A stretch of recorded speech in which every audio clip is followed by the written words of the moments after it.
Thanks for joining us for CBN News Today. I'm Charlene Aaron. And I'm Ephraim Graham. The White House is at work on new guidelines for healthcare workers returning from parts of West Africa dealing with the Ebola outbreak. This comes after 4 states enacted new mandatory quarantine rules that are stirring up a bit of controversy. Nurse Casey Hickox is quarantined at a hospital tent in New Jersey after returning from Sierra Leone. She's the first traveler automatically detained under new rules imposed by 4 states. From a hospital room, she told CNN by phone, "This is an extreme that is really unacceptable, and I feel like my basic human rights have been violated." Hickox has hired an attorney to take up her cause. There's no reason for the state of New Jersey to keep her quarantined. But New Jersey's governor is standing by his decision. My job is to protect the people of the state of New Jersey. That's exactly what I'm going to do. The White House has concerns with the new state guidelines. It's now at work on new ones for handling healthcare workers returning from West Africa. We've been examining the protocols for protecting our brave healthcare workers, and guided by the science, we'll continue to work with state and local officials to take the necessary steps to ensure the safety and health of the American people. But some critics say the White House is part of the problem. Well, I think governors of both parties are reacting to an absence of leadership, an absence of belief that the federal government really does know what they're doing. New York's governor is now opting for supervised checkups at home for 21 days. Meanwhile, Dr. Craig Spencer, the New York Ebola patient who triggered the new policy, remains in serious but stable condition in a Manhattan hospital. Many saying he should have voluntarily isolated himself, as we've seen others do, including CBN's George Thomas, who spent time in Liberia covering the story. Clearly, he should have taken the precautions as I have in the last 2.5 weeks. He should have known this as a doctor. He should have known the potential of him contracting the virus. And as a precaution, he should have gone into a 21-day quarantine. And the other 2 states that have enacted that quarantine are Florida and Illinois. One of 4 students injured in last week's high school shooting in Washington state died Sunday night. 14-year-old Gia Soriano had been in critical condition with head injuries. She and the others were in serious condition after freshman Jalen Freiberg opened fire in the cafeteria at Marysville-Pilchuck High School. One student died at the scene. Freiberg died of a self-inflicted gunshot wound. Meanwhile, many are calling a teacher at the school a hero. Megan Silverberger ran towards Freiberg and prevented him from shooting more students. Democratic Senate candidates in this midterm election are staying as far away from President Obama as possible. Political observers say Republicans have a good shot at winning control of the Senate next week. With President Obama's approval rating numbers tanking, Republican candidates from Alaska to Arkansas are highlighting how often their opponents sided with the president. Some Democrat candidates are highlighting how much they oppose President Obama's policies, or even promising to stand up to the president if they are elected. That's why the president is campaigning for governor candidates this week, because they're shielded from direct involvement in his unpopular policies. Well, going into the midterm elections, concerns ranging from the economy to international terrorism are leaving voters with little confidence in our elected leaders. Those issues and more were the focus of Regent University's 12th annual Clash of the Titans debate. Caitlin Burke reports. For an international perspective, former President of Mexico Felipe Calderón and former Prime Minister of Canada Brian Mulroney. From here at home, former U.S. Representative to the United Nations John Bolton and Chairman and Editor-in-Chief of Forbes Media Steve Forbes. All political titans gathered together for a night of debate over this year's topic. Has America lost its leading edge? The discussion, moderated by Chief Counsel of the American Center for Law and Justice Jay Sekulow, ranged from the threat of ISIS to Ebola to domestic political issues like immigration. All great challenges that the panelists acknowledge were not defeating the U.S. itself, but rather her leader. Where we have a president who, let's say it very honestly, who follows a European-style social democratic view of domestic policy and a view that America is part of the problem in the world and not part of the solution. Both Prime Minister Mulroney and former President Calderon voiced concern over the image of weakness projected by the Obama administration. America can defeat almost any enemy in the world, but its willingness to engage a particular adversary is in doubt. If you're the president, the enemy is watching you all the time. They watch the president say, and he says, I'm going to draw a red line in the sand here with regard to Syria. And if you go beyond that, you're going to get punched. And they go beyond it and nothing happens. In a one-on-one interview with CBN News, Steve Forbes echoed the other panelists' sentiments. But he says that in his opinion, the end is in sight. Well, the weakness of the U.S. is self-inflicted.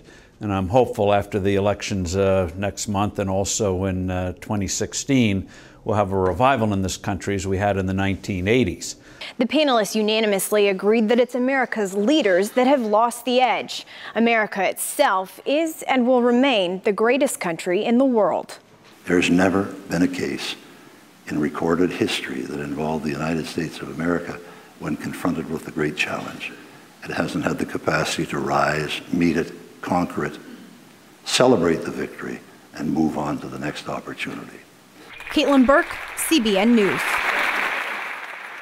Britain handed over its largest military base in Afghanistan Sunday. UK, US, and Afghan troops witnessed the lowering of the Union Jack for the last time at Camp Bastion in Helmand Province. That marks the end of operations for US and UK forces under a NATO security force in the region. Camp Bastion was the center of UK operations in Afghanistan. The UK Defense Minister says British forces have helped give Afghanistan the best possible chance of a stable future.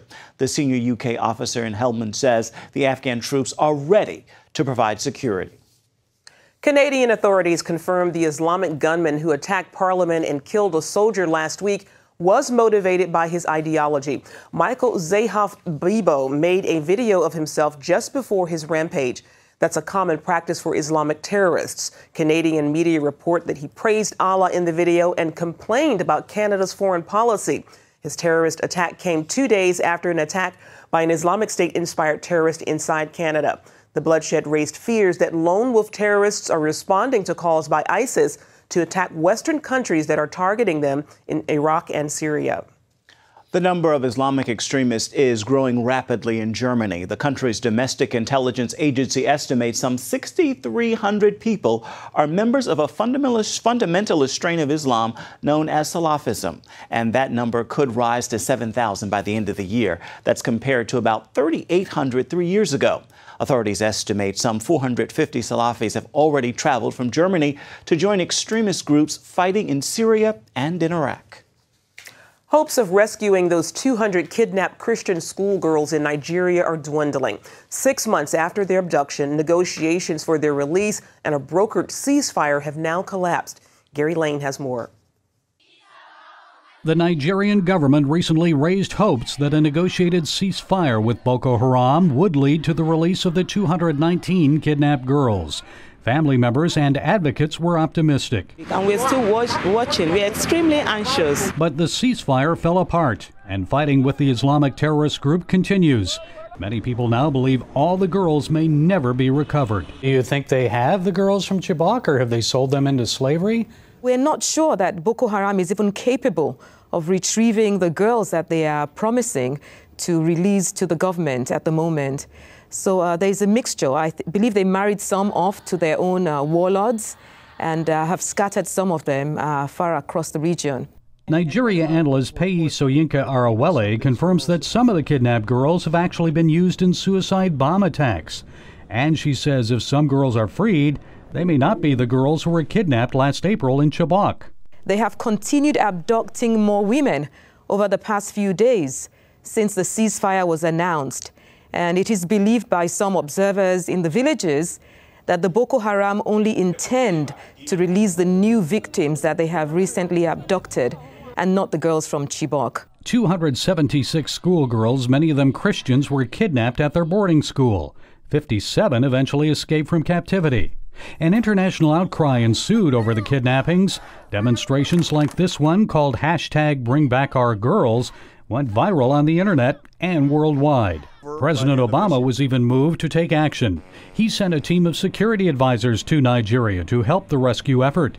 But Professor Arowele says many Nigerians believe their military is incapable of defeating Boko Haram, despite U.S. assistance. The military certainly is floundering, it is struggling, has not been very successful. Even on the day that the ceasefire was announced, towns were attacked, people were killed, and flags were hoisted by Boko Haram. And Ms. Arowele says the Nigerian army alone cannot defeat Islamic extremism.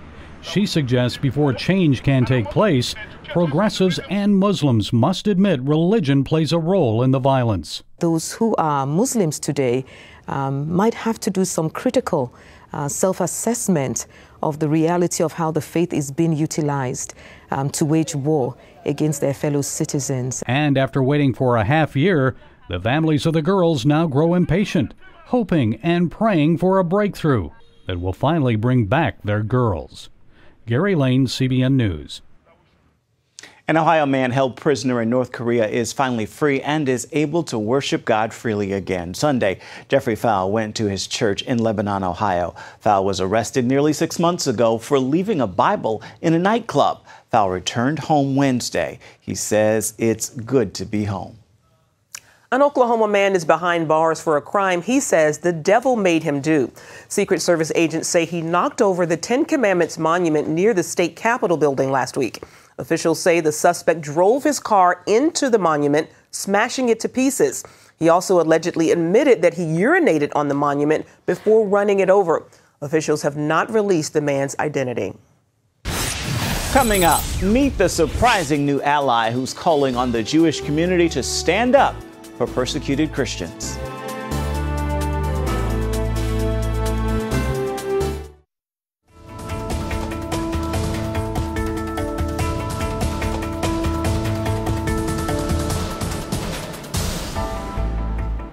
Islamic extremists are fueling trouble in Jerusalem. Israeli Prime Minister Benjamin Netanyahu said he's reinforcing the city with some 1,000 police and paramilitary border police. Clashes erupted between Palestinian youth and Israeli security forces on Sunday at the funeral of a 14-year-old Palestinian American who was killed during rioting on Friday. The military says he was about to hurl a firebomb. Last week, a Palestinian drove into a Jerusalem crowd, killing a 3-month-old baby. This is not coincidental. Islamic extremist elements are trying to set alight the capital of Israel, and we will use all necessary force with determination and responsibility so that they are unsuccessful. Tensions have been high since June when Hamas terrorists abducted and murdered 3 Israeli teenagers on their way home from school.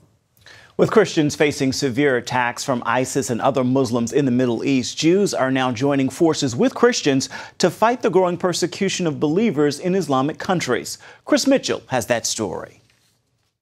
When hundreds of thousands of Christians, men, women, and children are killed, this isn't a war. This is genocide. And Jews know what happens when the world is silent to genocide. As head of the World Jewish Congress, Ron Lauder advocates for Jewish people around the world. Now he's teaming up with the International Christian Embassy Jerusalem and Empowered 21 to fight Christian persecution. What's happened to the Christians? They're being massacred and killed. Something like 120,000 were killed last year, and no one says anything. Everyone is focusing on Gaza. The World Jewish Congress, Empowered 21, and the International Christian Embassy Jerusalem sent a letter recently to more than 100 world leaders, calling on them to take up the cause of persecuted Christians in Muslim countries. Together, these 3 groups represent millions around the world. For the first time, to my knowledge, in modern history, probably even in the history of Jewish-Christian relations, a Jewish organization and a Christian organization are joining in a letter to protect Christians in the Middle East. There has simply been a horrendous thing that has been going on. Christianity is dwindling in the Middle East, and we believe it should be growing. Canon Andrew White, known as the Vicar of Baghdad, told of ISIS persecuting Christians in Iraq. The children said, We have always followed Yeshua. We will never leave Yeshua. They all had their heads chopped off. This is the kind of terror that we are facing. Lauder encouraged more than 4,000 Christians from 80 nations at the Feast of Tabernacles celebration to fight together. In Paul's second letter to Timothy, he wrote, God did not give us the spirit of fear, but the spirit of power. Do not fear, have courage, have strength, and as one, Christians and Jews, we will be strengthened together, and we will not fail. Shalom. Chris Mitchell, CBN News. Up next, to show compassion or not to show compassion? That's the question dividing one California town, the immigration debate, when we come back.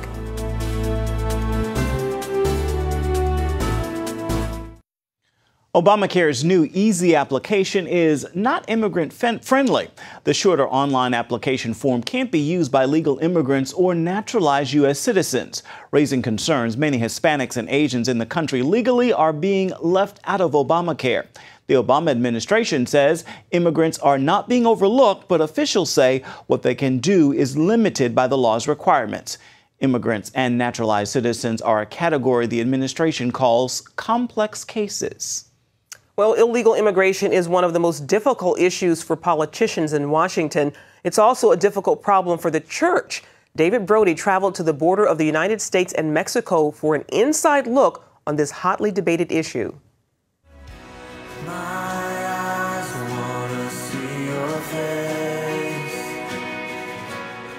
The subject of immigration and the church goes back to Bible times. Scriptures talk about showing compassion to the stranger in your land. But what if that stranger breaks the law to get there? Churches regularly face that question as thousands illegally cross the border, including women and children. And that includes 18-year-old Jose Maldonado, who's waiting to see if the courts will allow him to stay in the U.S. In the meantime, he's taking classes to learn English. He agreed to talk to CBN News on camera. Some of them say we just come here to take their jobs and behave badly. I like this country a lot, and you can have a better life. That's why I came here, to have a better life, to help my family. Last year, Jose traveled from Honduras, up through Mexico, across the Chihuahuan Desert, and into Texas. The 3-month journey almost cost him his life. Out of his group of 25, only 3 people made it through brutal desert conditions to reach America. Jose had very little food or water and knew that he couldn't survive on his own strength. That's when he said he cried out to God in the desert, literally. I always read the Bible and prayed, and I promised God since I left Honduras that if I made it to the U.S., well, I would dedicate myself to the things of the Lord. Jose said his grandparents raised him from a young age after his parents abandoned him. They passed away, and as a teenager, he was on his own. He said often the only place to turn is the gang life. I lived in San Pedro Sula for a while, and there are a lot of gangs there. I really like soccer, and there was a group that rooted for the team I liked. And the group that rooted for them said I had to join their gang or else they would kill one of my family members. Father Cameron Lemons and his wife Janelle see firsthand what happens to young people like Jose. Their church, St. Paul's, is located next to the city's Border Patrol Center. They believe it is their responsibility to help. I think it's important for us to differentiate between the political issue of what do we do to secure our borders. We also have this biblical call to show compassion. Back in July, Murrieta made immigration headlines when protesters filled the streets as buses transported detained immigrants to Border Patrol, most of them women and children. The protests here in Murrieta, California have really shown the great divide over immigration. But the churches in Murrieta have also seen a divide, and it's over one word: compassion. The Lemons, at the heart of the protest, provided shelter to detainees and helped organize churches in the area to pray. We have been responding, not to pat ourselves on the back, not to promote ourselves, but just to let people know the truth, which is the fact that we're a city that has some common sense. And when you see a baby floating down the river, you pull it out of the river and you take care of it. Diana Seraphin helped organize the protests and says people like the Lemons fall on the wrong side of compassion. She said the government should send all illegal immigrants back home. One reason, they're a potential health risk. I'm concerned that some of the churches or people will start taking them in.